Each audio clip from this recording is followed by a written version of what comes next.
Pamoja na hali ya amani na utulivu iliyopo, bado kumeendelea kujitokeza baadhi ya watu wanaojiita wanaharakati kutoka ndani na nje ya nchi kutumia mitandao ya kijamii kupotosha umma kwa kuweka maudhui yenye kuleta uchochezi kwa kulihusisha Jeshi la Ulinzi la Wananchi wa Tanzania na siasa ili kutimiza azma yao ya uvunjifu wa amani.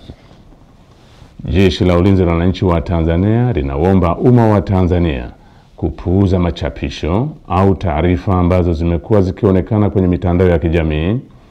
Wananchi wanakumbushwa kuwa taarifa zote zinazorihusu Jeshi la Ulinzi la Wananchi wa Tanzania zitatolewa na makao makuu ya jeshi kwa utaratibu rasmi na mawasiliano ya Jeshi la Ulinzi la Wananchi wa Tanzania na umma. Jeshi la Ulinzi la Wananchi wa Tanzania likiwa sehemu ya vyombo vya ulinzi na usalama vyenye dhamana ya ulinzi nchini, ninapenda kuhakikishia Watanzania wote hali ya amani, usalama na utulivu katika kipindi hiki cha kuelekea uchaguzi mkuu, wakati wa uchaguzi na baada ya uchaguzi mkuu. Asanteni kwa kunisikiliza.